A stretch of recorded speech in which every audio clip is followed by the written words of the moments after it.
Hello, I'm Jill at engVid, and today's lesson is on an English author, a novelist, he wrote novels, works of fiction, and his name was Charles Dickens.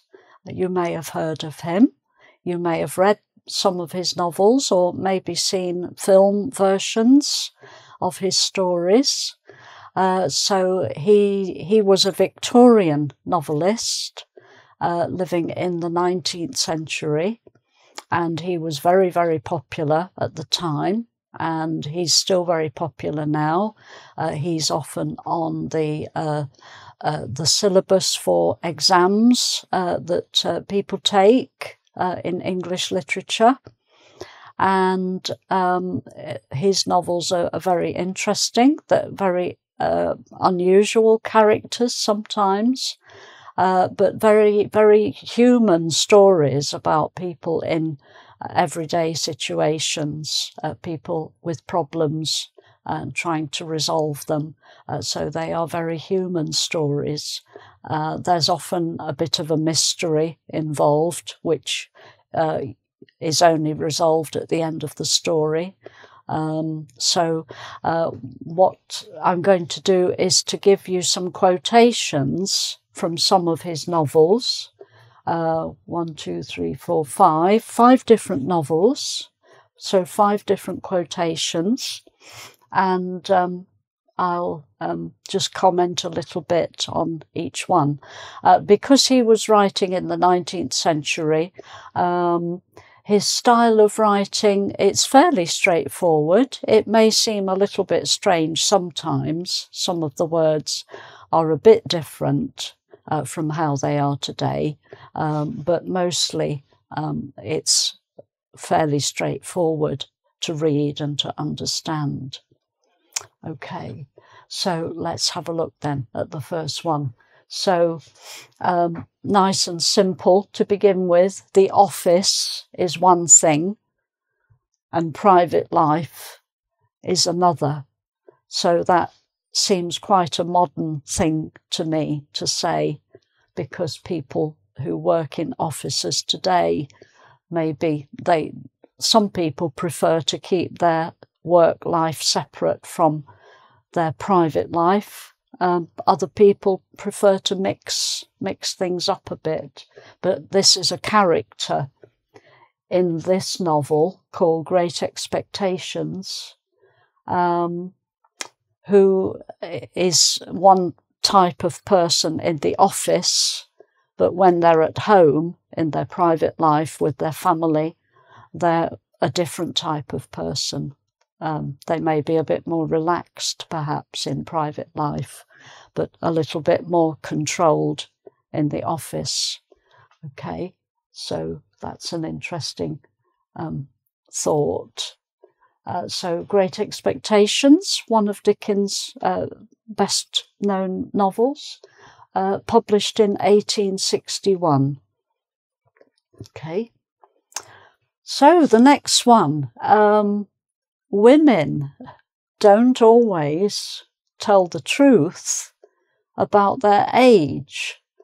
So that's rather interesting.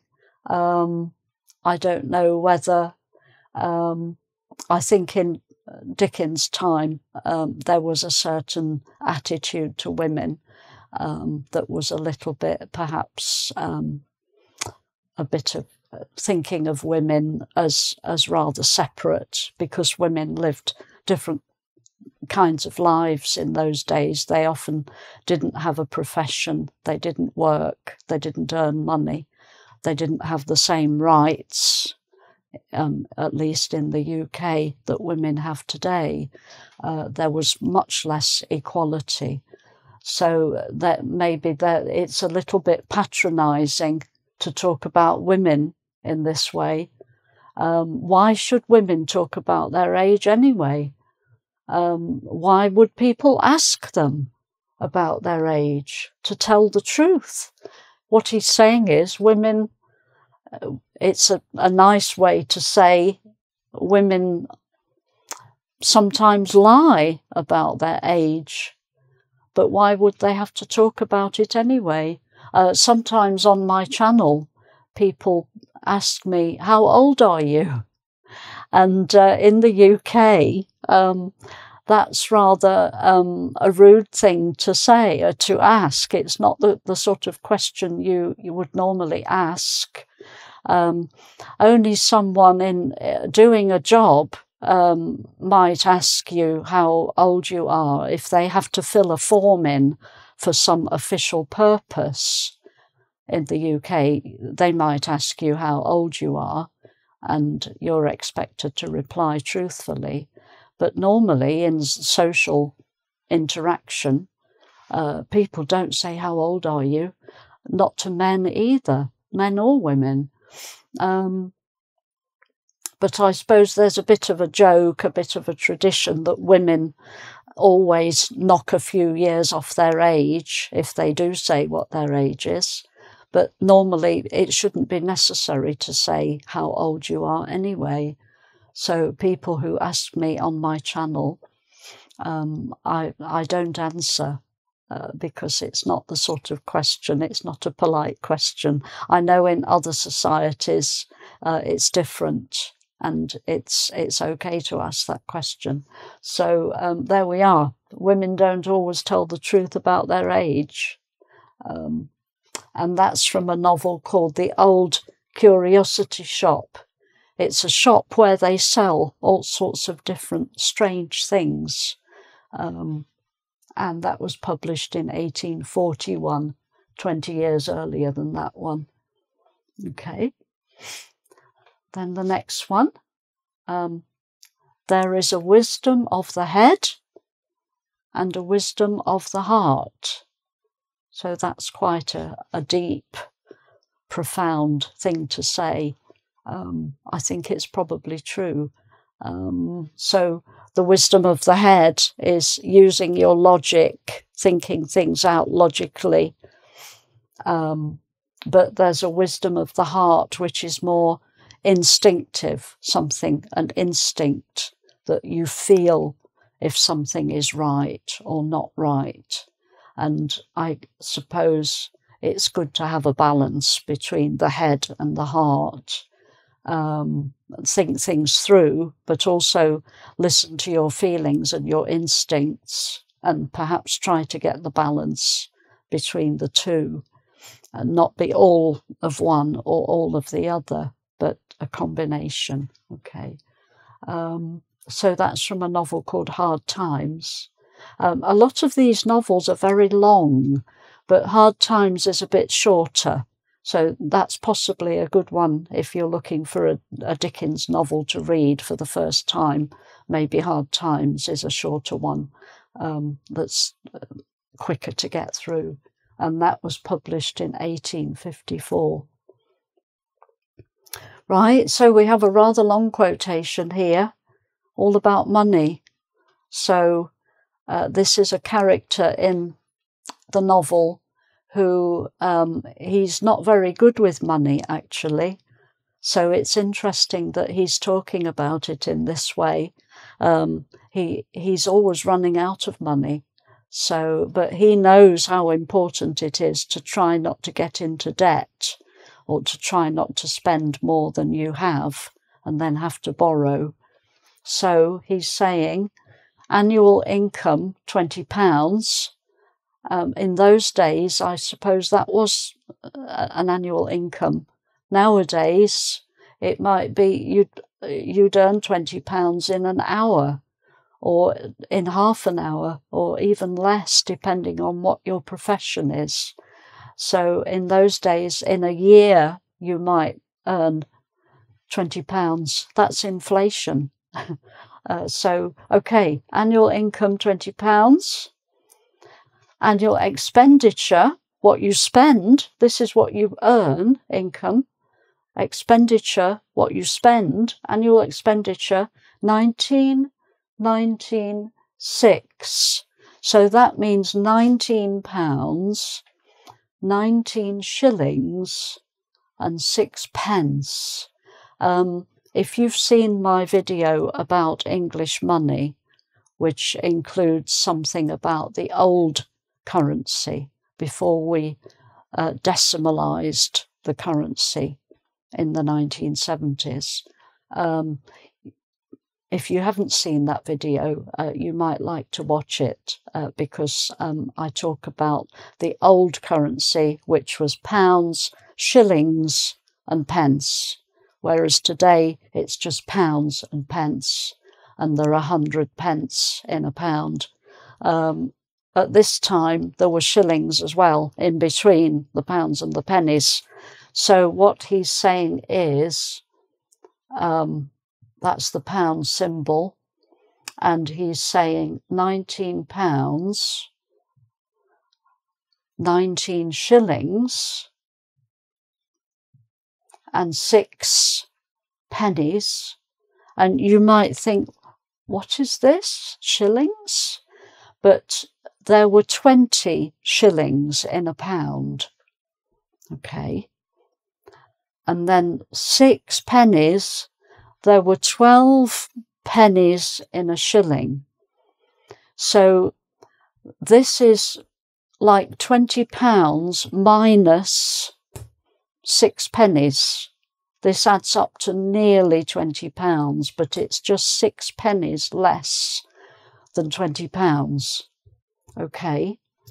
But if you've earned 20 pounds, and then you spend